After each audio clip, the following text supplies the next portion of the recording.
Welcome back to another episode of Rock Boys Football Dill. Another Saturday in the books. We are entering the month of November. The college football playoff conversation is going to be all we're talking about for the next couple of weeks. And every Monday afternoon, I give you guys my 12-team college football playoff prediction, which is, a combination of where these teams sit right now, but it's also an element of kind of projecting what the month of November is going to look like as well. I think most importantly, let it fly in the comment section. This episode is my favorite to do every single week because I get smoked in the comment section, and Dill, rightfully so. You take a look at my college football playoff predictions last week. I had Clemson as the top 10 team in the country, was very confident that team was going to be a college football playoff team. They lose at home to Louisville in a horrible, horrible fashion. Look, I'm more wrong than I'm right, and y'all let me hear in the comment section. That's the beauty of doing it. Appreciate you guys rocking with it. If y'all do enjoy the content, consider subscribing to the channel. Let it fly in the comment section. And Dill, I know you certainly have some problems with my 12-team college football playoff prediction. Where you want to start here? I think the team that's going to be most interesting, frankly, is Georgia. As they come down the stretch, you look at the way they're playing, especially on the offense side of the ball.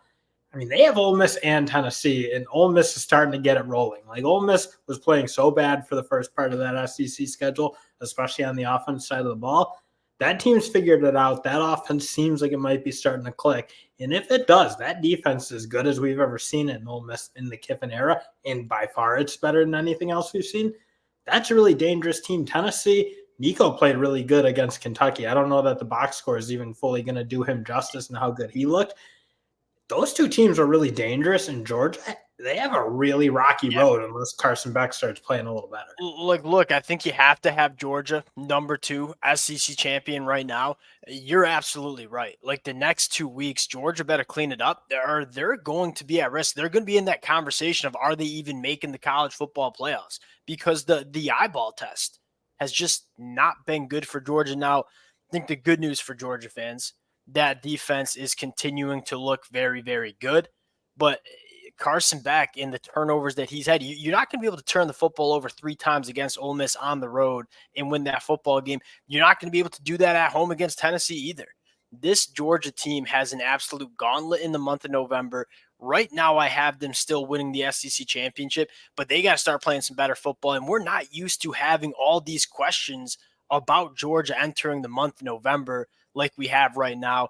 Dill, that's kind of a nice segue into this Ole Miss team. I'm going to be honest. I'm getting a little less comfortable with the Georgia SEC winner, and I still think they're going to be in it because I think if they just win one of those games against Ole Miss or Tennessee, they should be fine because they'll have a really great win against Texas, not a terrible loss against Alabama. And frankly, unless they go get steamrolled by one of Tennessee or Ole Miss, not a terrible loss in that game either. So I still think Ole Miss, or I should say Georgia, will get in with a one loss. But I'm not totally comfortable in them winning the SEC right now. Yeah, a 10-2 Georgia is probably getting into the college football playoffs, but I do think there's an element of the eyeball test is playing a factor, and I think Georgia fans would be the first to admit that this Georgia team has some big-time question marks on the offensive side of the football. Dill, this is a nice segue to talk about Ole Miss. I feel like everybody kind of crumpled Ole Miss up, threw them in the wastebasket after the 2 losses early. Look, we all knew what the ceiling was for Ole Miss. I think the question was, are they going to play to that ceiling? The last 2 weeks against Oklahoma and against Arkansas, they're starting to play to that ceiling, and this is something we're not used to saying about Ole Miss. The question marks we had about Ole Miss through the first half of 2024 was on the offensive side of the football. Like, Jackson Dart looked a little bit lost. They were just really reliant on the vertical passing attack, and when that wasn't there, they weren't really able to close out some of those football games. You go back to the Oklahoma game and the Arkansas game, 2 defenses that I think, as bad as Oklahoma is, they got a damn solid defense. That Ole Miss offense looked healthy. It finally looked like the Lane Kiffin offense once again. And what people don't talk enough about is this is one of the best defenses that we see in the country. This Ole Miss team's on the outside looking in with 2 losses right now, but you take a look at their schedule and say, you clean up against Arkansas, you looked really good. And again, the eyeball test is going to matter. If you can beat Georgia, you're on the road at Florida and then Mississippi State. If you beat Georgia, I'll put one to you because this is what I think it frankly comes down to a little bit. If they beat Georgia, they're a 2-loss team, Yes. What do you think about them versus Indiana? One loss Indiana if they lose to Ohio State. I think them, and I think Texas A&M or the LSU Alabama, like the winner of that game, they're all probably going to be in like this pool of are we better than Yeah. Indiana by the end of the year? What do you think about that Like kind a of like? like a two. You're saying so like a 2-loss SEC team versus a 1-loss Indiana team. I'll tell you one thing that matters there. It matters how Indiana looks against Ohio State. Because the question we have about Indiana is not how good this team is. Like you watch them every single Saturday, and look, I was the last one off the ledge buying into Indiana. Like I had my question marks, and at some point you just got to accept this is a damn good football team. What matters there is if Indiana gets boat raced by Ohio State, that's kind of that measuring stick of, hey, is this team a legit college football playoff team? Now, if they keep it close with Ohio State, look like they belong on the same field with Ohio State, I think it'd be a crime to leave an 11-1 Indiana team out of the college football playoffs because, Dill, from the eyeball test, you look at the numbers and you watch their games on Saturday. This is a really complete football team in a landscape of college football where there's not a lot of teams where you're saying they're checking all the boxes. Indiana, quite frankly, right now is checking a lot of those boxes. Yeah, and I agree with that to an extent, but I still look at like if it's coming down the stretch, like Texas A&M, LSU, Alabama, Ole Miss, like those could be 2 lost teams. Tennessee probably throw them in that boat if they lose to Georgia. It's going to be a really interesting debate. I know people are going to be pissed about it. I'm already Yeah. like kind of licking my chops because I love that like bracketology, and it's Yeah. even more extenuated now in college football. But man, Indiana's just not going to have a good resume because Michigan's really bad, and they had some Nebraska's not looking like a particularly good team. It's Yeah. it's going to be a tough sell in a sense, but you are right. Like my eyeballs are telling me they're top. I'm told that's why it comes down to that one game against Ohio State. Like if they can win that game, they're certainly, and then we're talking about Indiana winning the Big Ten. But if they look like they are a college football playoff team against Ohio State, I don't get how you can leave them out because they're losing to one of the best teams in the country and they've just smoked everybody else they've played. That's kind of my take on Indiana. It's going to come down to that game against Ohio State. And do you look the part on the football field with Ohio State? Dill, let's work through this top 12, if you will. Look, Oregon continues to look like they're, I wouldn't say separating from the pack, but I think if you pull every single college football fan that watches 12 hours a day on Saturday, like Oregon is pretty clearly the number one team in the country. We've talked about Georgia. Let's talk about Miami real quick. And I think Miami, one, it looks like there's only one ACC team getting in because you look at Clemson and say, hey, maybe Clemson is a little bit better than what we thought they were to start the season with getting blown out by Georgia. Well, Clemson don't look that good. Florida State is one of the worst teams at the Power 4 level right now.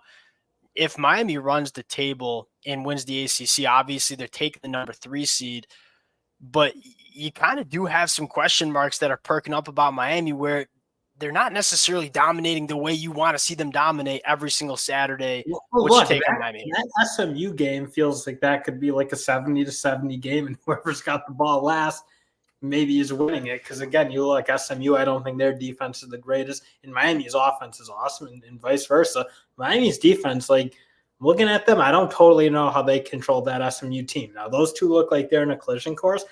Where I think you could get two ACC teams, frankly, in is if Miami loses to SMU, because then SMU is guaranteed in. In a Yeah, one-loss Miami with only a loss to SMU, it'd be tough to keep them out because that's still a yeah, dangerous you football can. team, still arguably the best offense in college football. I mean, again, that defense will be a problem, and their resume also won't look particularly great because they won't have a great win. But again, dominated Florida, who's proven to be a bit of a problem for some SEC. Florida's not a bad football team. Like I think Florida's people think Florida's a bad football team. They're not. Miami went on the road and smoked them week 1 in the swamp. I don't get all the hate around Miami. And I know I just kind of went on a little bit of a tangent saying we have question marks about the Miami Hurricanes defense. Dill, we have question marks about just about every team that you see on this list outside of Oregon sitting there at number 1. And the things you don't have question marks about Miami, the quarterback position and the offense are probably the most important questions you want answered. And so, yeah, Miami hasn't maybe they're leaving some stuff you want to see on the football field.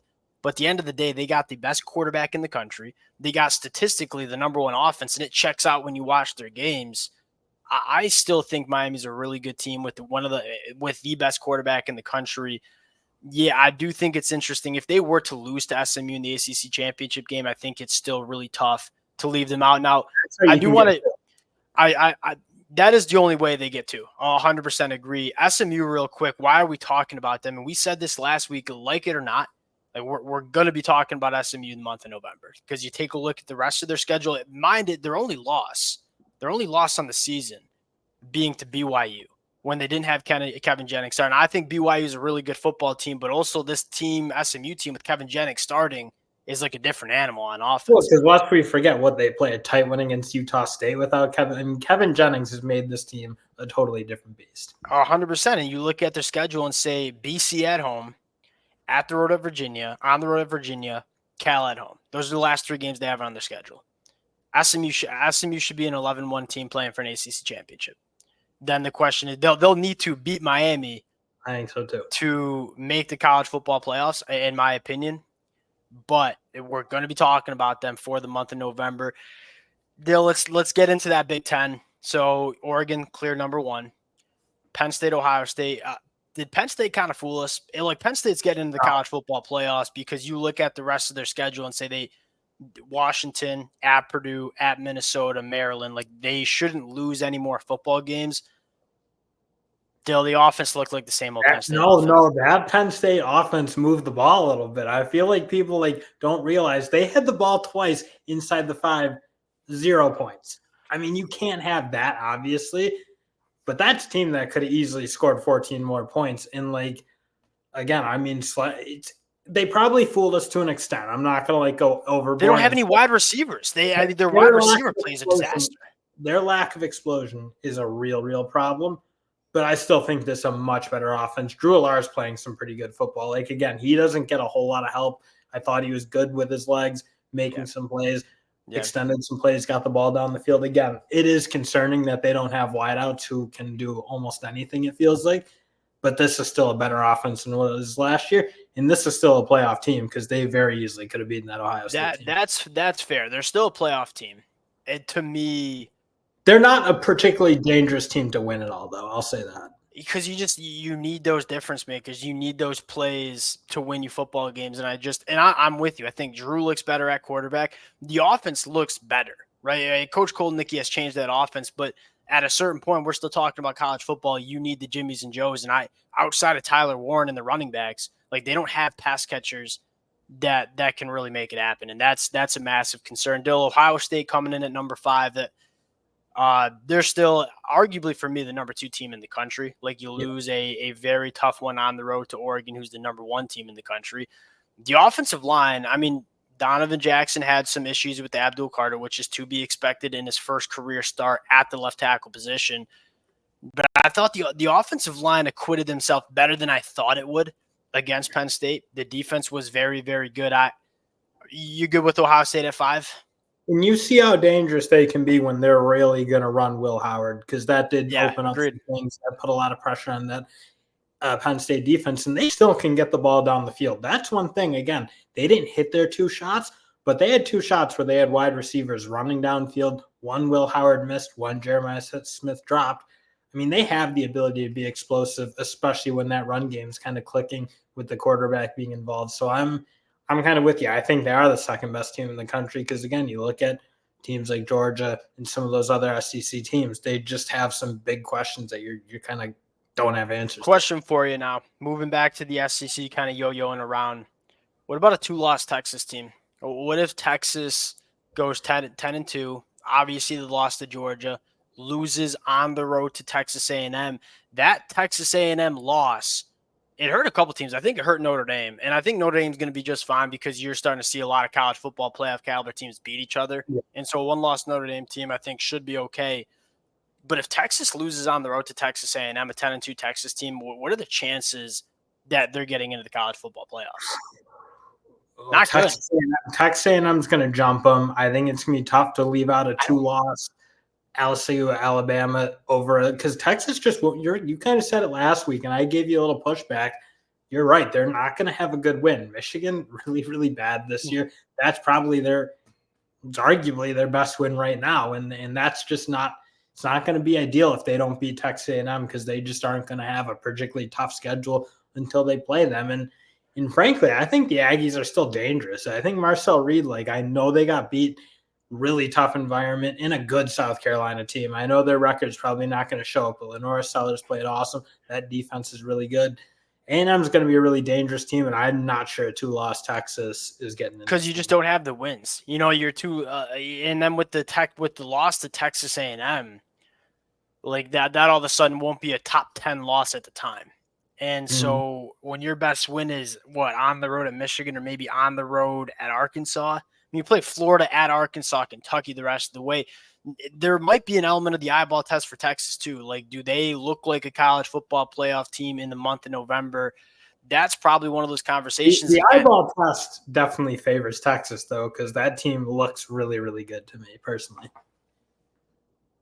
I think that defense is great. I think we know that offense. Again, their offensive line hasn't played particularly great these last 2 weeks, but I'm pretty comfortable that they'll be fine up there. And Quinn Ewers is still a good quarterback. Again, if they can't run the ball, that does feel like it becomes a little bit of an issue for them at times. I mean, you know what's wild though, Dill, is like I feel like the eyeball test has to deal solely with the offense. So like Texas's offense could struggle, but the defense remains dominant. You know, say, oh, they don't look like college football playoff team. Like, Texas is the number one defense in the country now, both in yards per play given up and points per game. Like, it's the number one team in the country. But I feel like when you talk eyeball test, it normally has to do with is the offense, aka is the offense putting up points on the board. That's just the harsh truth of it. Dill, Tennessee, I think Tennessee, 2-loss Tennessee teams, say they go on the road, lose to Georgia. They're probably getting in. They can run the football, play good defense. But I also think I want to have the conversation about Tennessee starting to hit their stride a little bit. That's probably the best we've seen Nico look as a starting quarterback for the Vols. I think they're becoming increasingly dangerous. And when I said Georgia, I'm a little skeptical about them winning the SEC. I look at a Tennessee, I look at an Ole Miss, like these teams are starting to roll. Tennessee, especially because Nico played awesome. And again, I said it at the front, I don't think the box score is even going to reflect how good he played because he had 2 touchdown passes dropped, and they were really good throws. We haven't seen him play good football. Like, let's be honest. If he plays decent against Arkansas, they definitely win that game. I think they blow some teams out that they didn't blow out if he played really well.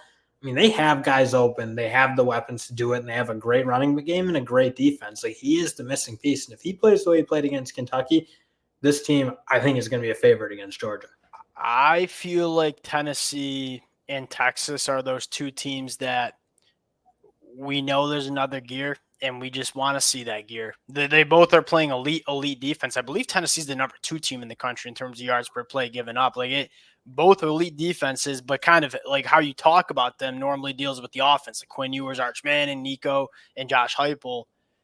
But they're playing really good defense, and if they hit their stride on offense, those immediately become 2 of the most dangerous teams in all of college football. I think their seed, like, I'm not going to quibble with you too hard, but I think they'll be above Penn State, even if they arguably have 2 losses, and 1 against Georgia is really impressive. Because, again, Penn State, aside from Ohio State, like, they're not going to have a wildly impressive resume either. So I do think they're probably going to be 5 or 6 in the seed, even if they have 2 losses. I think there's a good chance they finish. Yeah, there's all-time parity in the SEC, which could either help the SEC or hurt it. You know what I mean? Like, a lot of these teams are going to be 2-loss teams come the end of the year.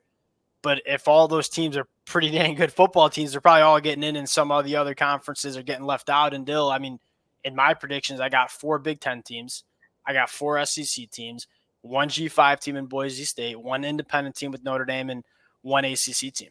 Like, and I think that's probably fair because you look at the ACC with Florida State and Clemson and say, I don't see outside of a ACC champion, I don't see 2 teams getting in. I see that 1 team getting in. And then you look at the Big 12, and I think we all agree that the only team getting in is winning the Big 12 championship. No, never mind. We ain't going to get there. We'll cut it out there. Appreciate you guys rocking with it. If y'all do enjoy the content, consider subscribing to the channel. Let it fly in the comment section. Appreciate you guys rocking with it. If y'all do enjoy the content, consider subscribing to the channel. We'll talk to y'all later.